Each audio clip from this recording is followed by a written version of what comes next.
That's got to be in Australia, doesn't it? Anyway, sorry, I'm getting used to this because this is the second time I'm actually looking at the screen while people are turning up.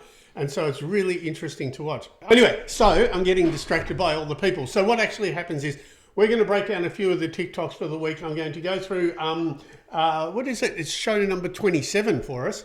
I'm going to go through some of the horses that are racing today and tomorrow. It's a big one at Mornington. Sorry, I'm just... My name's Christian Langeder and I'm an equine soft tissue therapist. I specialise in treating muscular issues in performance horses.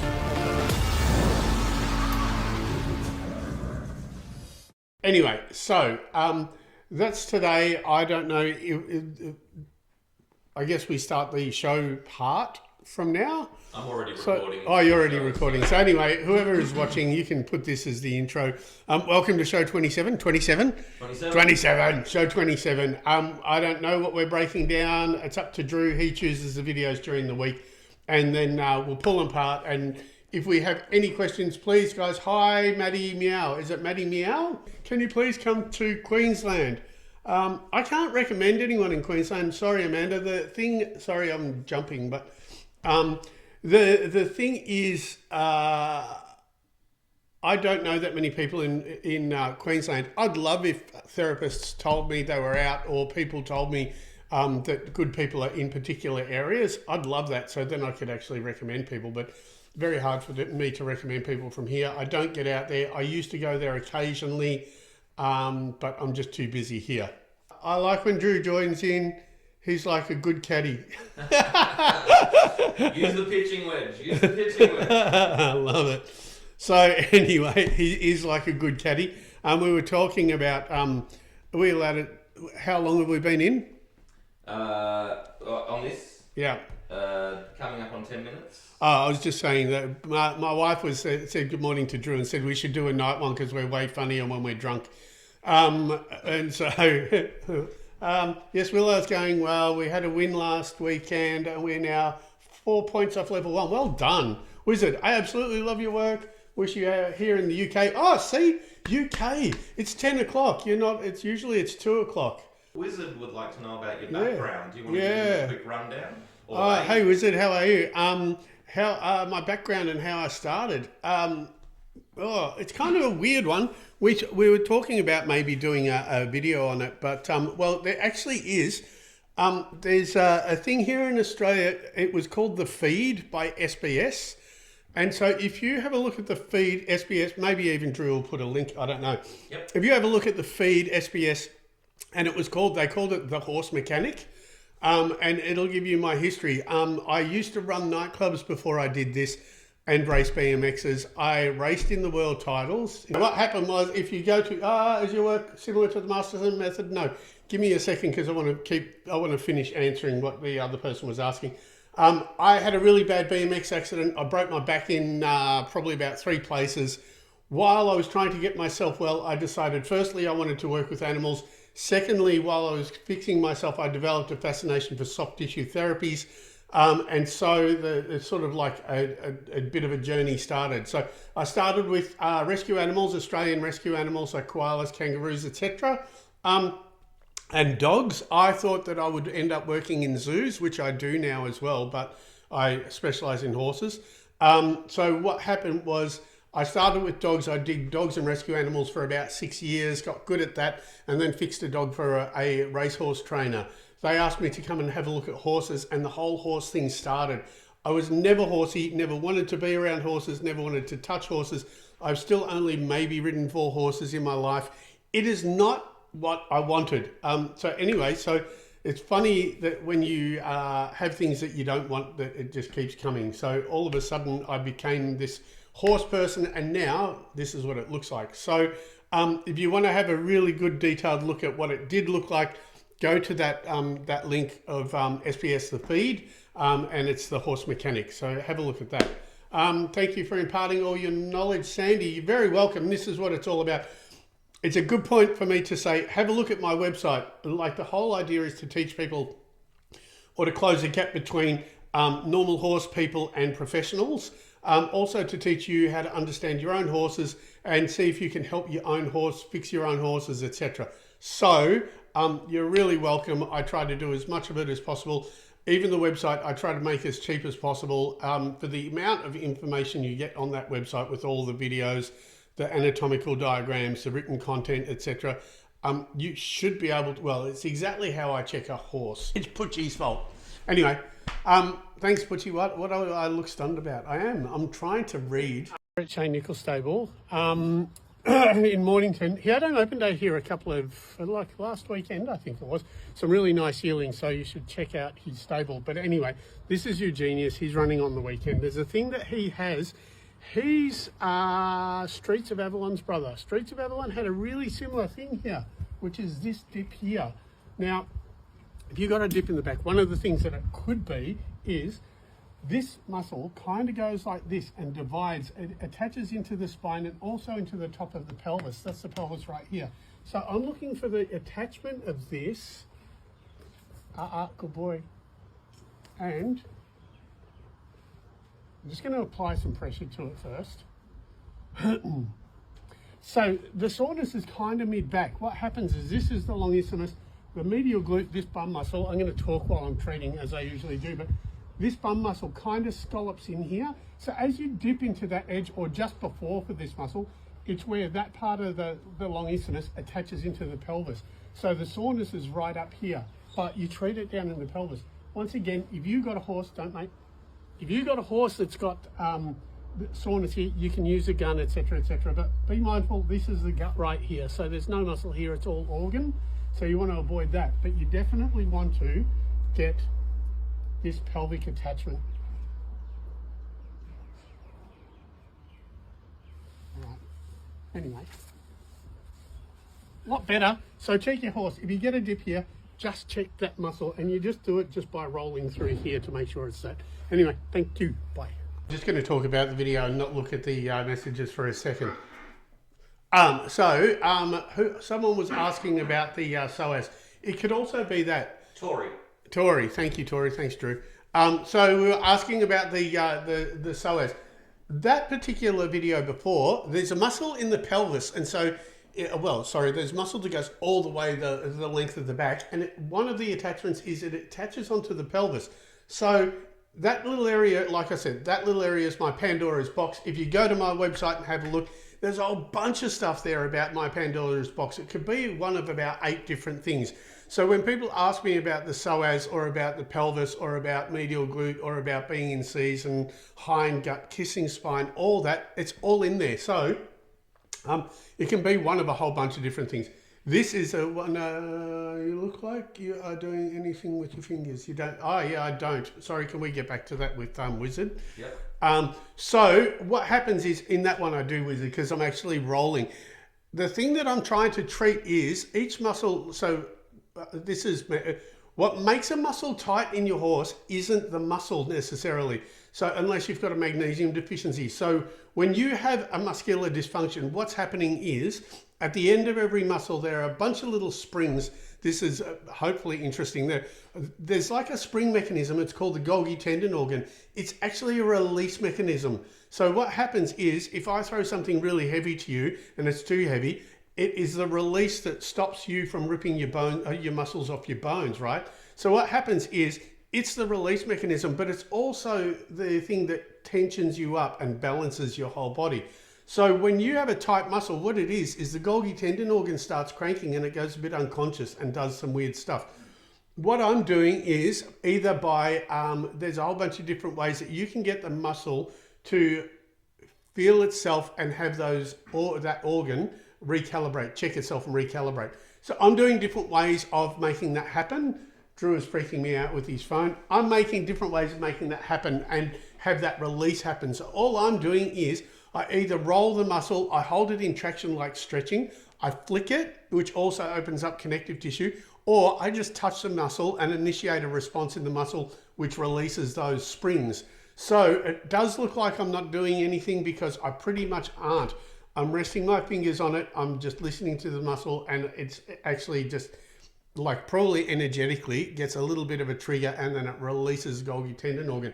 And as you can see in the videos, I always show before and after, because there was no point in me showing you guys how to check a sore muscle when people were saying, well, you can't fix that anyway. So then I started fixing it, and I have my own tricky way of doing that. But like I said, you can use a massage gun, etc. But I have my own tricky way of doing it, and it shows that you're capable of fixing these problems that I'm showing you. They're not that serious. They're usually a dysfunction or a strain, and it's pretty easy to do. Little Mudbug, you're a subscriber to my program. How are you enjoying it? That's the thing. That's an awesome way to explain it. Okay. Yeah, so absolutely, it's so beneficial. It's been, how cool. Tori, I love that. I'm glad you like it. I'm glad it's been helpful. I'm not, tell me if you're a therapist, just a lay person, etc. Nothing seemed to work until you. Well, there you go. So that area, Karen, I know seem to be pushing my website, but if you want to know about your horse, go to my website. There's a diagnostic, what? Nothing. What's it called? A diagnostic, diagnostic resource. I always get that word right. There's a diagnostic resource there. It's cheap. It's $150 US a year, or $250 US. Oh, you are? Okay, cool. She's a subscriber. Thanks. So yeah, you got to look at those ones. Psoas is easy to treat. That pelvic one that we just showed is actually, I mean, they're all easy to treat. You just need to know where to look. So if you've got, it could be psoas. Psoas, easy. Just put one hand on top of the back of the ribs. I think I show it in the videos, and one right under the belly button, and you'll trip that organ out. But when you're talking about something being in season, then it makes it a bit difficult, because there's organ related there too. And they won't necessarily show pain if it's an organ thing. We're going, right. I just did a little video about like C2 vertebrae and the muscle point, or one of the muscles that attaches to it just under here. There's another, if you see, this is Reggie. Reggie's a thoroughbred. Again, at Gavin Bedgood's, like, race stable here at Cranbourne. If you see a horse racing and it's running straight, but it tilts its head and it looks like it's looking out one eye, or if you've got a dressage horse and you can find it goes one way but it doesn't go the other. Now, what you might be looking at is what's under here. So this is the jaw, or the mandible. Underneath here, like at the back of the tongue, there's like it's like a wishbone, and it's called the hyoid. And so the hyoid bone kind of locates the tongue. There's muscles that go from that bone, it kind of looks like that, and that's the tongue. There's muscles that go from that bone on the inside here. So when it gets sore like this is on Reggie, what happens is they try to shorten it. So you'll invariably get a horse that will drift to one side or won't want to turn the other way, because they'll try to keep it short. So I'm just going to, hopefully he's going to kind of zone out with me for a bit.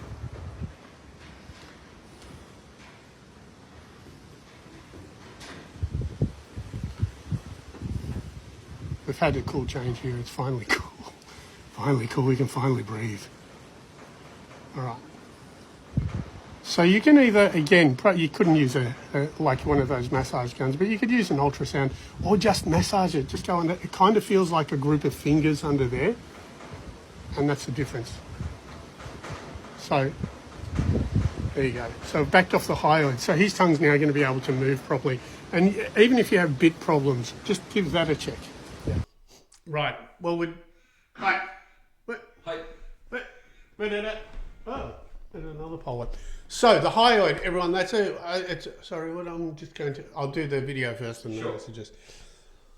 the hyoid, talk about it often. It is not the pole. If ever anyone says to you that you've got a pole issue, check the hyoid. The hyoid is a bone apparatus at the back of the tongue. It locates the tongue. The muscles that I'm talking about, if these are the hyoid, there are muscles that go from this into the jaw. So they kind of fan through.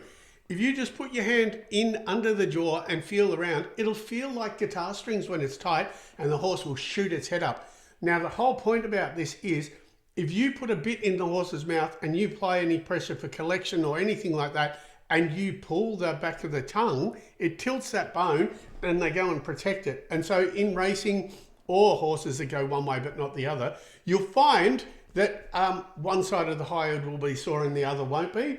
But often if you feel a horse that it clamps down, if you are always having to change your bits or always thinking that you've got a bit issue or a pole issue, then it's very likely the hyoid. You can just stick your fingers under there and massage it with your fingers. Again, I trip the muscle out, but you just roll your fingers through it. And if you do that like maybe a couple of times a week, but just like not for long, anytime you're massaging, don't annoy it. Be mindful, be kind, and just do it for a little bit. You don't have to. Why are you laughing, Drew? What has just happened? I was trying to look at someone's profile, but I accidentally invited them to join the live. So. Oh. Anyway, questions? No. All right. Sorry, questions. Right. Wizard again. Hey, you. How long did it take you to learn anatomy of a horse if you're not a horsey person? Yeah, well, I started with dogs. How long did it take? I'm still learning. I look at videos that I did a year ago and think I'm full of shit. And in fact, I tell a story whereby I was asked to do a presentation for an American, it was an online fair, and I did this whole presentation about like the wither, and then I went and did a horse dissection and realized all the things that I was talking about through the wither were absolutely wrong. And so, you know what, I'm still learning, always learn. I guess I'm just not worried about getting things wrong, right? So I will say things to people, and you know, I'll always prove myself wrong down the track, or often. And anyway, so then, you know, so I have a lot of knowledge. It's usually good, but I'll always keep learning. So yeah, how long did it actually take me? I've been doing this for 25 years. You always think you know everything until you're proven wrong, I guess, and so then you learn some more. So anyway, we're going to go to another video and keep the questions going. Matilda will get back to you. Yeah, Matilda will get back to you. I'll check it out. We're at the National Equestrian Centre in Singapore. This is McGregor. He's got an issue. So it's... Yep. What's happened, Drew? Well, I've messed up and I've doubled up on the video. Oh, it was still interesting. Oh, that's all right. I was interested. I don't know. Anyway, Drew made an executive decision. So the thing is, I'm going to say that about the hyoid again. It was just a sort of explaining the same thing. I usually have to hear things a couple of times before it sinks in. That was an example of it. As I said, as soon as any pressure is applied to the tongue, you saw how he threw his head up. So if you have a horse that doesn't like the bit and throws its head up, often people think it's the back as well. If you apply pressure on the bit and the horse throws its head around, check the hyoids, check that. Go to I've said it a lot, go to my website, have a look. There's a whole bunch of stuff there that you can learn. Really cheap, really simple. Tori's got it. This is so much fun. Thank you for your time and knowledge. No worries, Tori. What was the one just above that, Drew, above Tori's comment there? What's the best advice you can give for a stiff 20-year-old jumper? How to make them more soft? Massage, look, no more than once a week. You know what? I think when we get stiff, it's the same in people. Movement, different types of supplements for joints and also for mobility, for making sure you remain fluid and soft, etc. When animals get old, I think treating not that often, because anything that stimulates can irritate. If you're treating an old horse all the time, you'll start irritating it as well. I think that you use supplements, use joint supplements, normal supplements, make sure that they're fed well and keep them moving, I think is the best thing for that. Right, thank you, God value, yes, super lovely. He also donates time for older exotic animals. Yeah, so thanks, Putch. Luna, guided by Luna. Yeah, I do donate my time to Werribee Zoo. I treat mostly, at the moment, I'm treating rhinos and camels, and they're amazing to treat. We are still with Rascal, and we're still at Summerfield Farm. All right, so I don't know how close we get. I use this part of my finger when I'm checking stuff, right? So it's sort of like just a pointy, it's a bit sharper than just using the flat of my thing. So right here, that side. So when I'm checking, if I get I just want to show you a sore back, that, yeah? So It looks really horrible. In fact, the person who's filming whose horse it is just did this really stupid face. So, anyway, it's like, oh my God, my horse is broken. Anyway, so if you get that, what I want you to understand, one of the things that it could be, now it's definitely not the saddle, because what I was saying is, often if it's a saddle issue, if you just scratch the skin where the saddle is, you're going to get a real reaction. He's just showing kind of a ticklish reaction, in fact. Oh, that's all right. Anyway, but what happens is this medial glute, this big bum muscle, which almost every horse should have slightly sore because they should be using it, it actually feeds in like this. It's called the gluteal tongue. So if we've got the back muscle, branches off into the pelvis and the lumbar spine, and then if we have the medial glute, as soon as I drop into that medial gluteal, it's called the gluteal tongue, if there's a response, it could be this. The way I'm going to confirm that it's actually the medial glute is I just roll through the bum, and it obviously is. Now, you might have to go over this way because I'm going to flip over. All I'm going to do for this, is this is a big, deep muscle. I'm just going to roll through it, right? So you're going to find little parts of the medial glute of this muscle that are actually quite tight, and so that's the top of the pelvis. I'm just going slightly above that, and I'm just going to put that in traction. Now you're going to see that tense up. And all I'm doing is just a different way of tripping out the same mechanism I usually do, good boy. I'm just using pressure. So I'm kind of holding my fingers into the muscle. I'm forcing a stretch, right? So that's all I'm doing. Stay, rascal, don't move.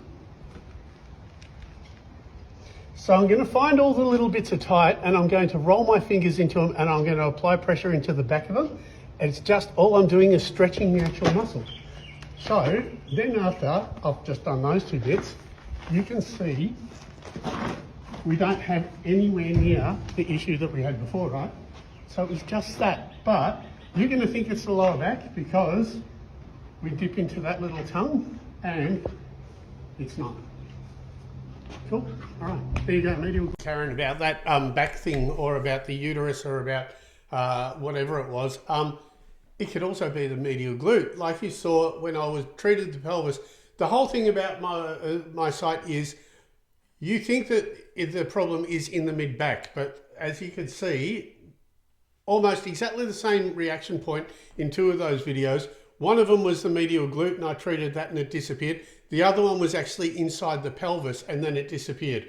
So the interesting part there is that that little part that I said is my Pandora's box. There are so many areas you're almost diagnosing by omission, right? So you got that dip and then you go through the whole horse and figure out where it's not and where it is. And once you find out that it's like on that one, that it's a medial glute, then you can treat the medial glute. Another one in the other video is that I was in Singapore. Sorry, I know I've been asked to go to Queensland and the UK. I do go to Singapore. I'm going there again next month to treat horses next month. I'll do a bunch of videos while I'm there. But I've got to be mindful about whose horses I do videos of. That happens generally. But anyway, so just there we to go. check, Yes. so you can't make it to Queensland, but you can make it to Singapore, is that right? Yes. All right, cool. I've missed a question from YouTube. I'm so sorry. YouTube, yeah. So I'm just trying to bring that up, and then we'll get back to Matilda. Have you ever come across a horse that literally falls asleep while you're working on them? It's like they're sleep deprived. Yeah, sure. Yeah, but they all go high over to YouTube. They all go into a parasympathetic state. That's where we talk about releases. I'm not going to, well, someone is going to ask me to talk about releases now, but I'm not a big fan of how significant people get about a release in a horse. Yeah, I've literally had horses fall over because they fell asleep and the whole locking mechanism unlocked and they fell over.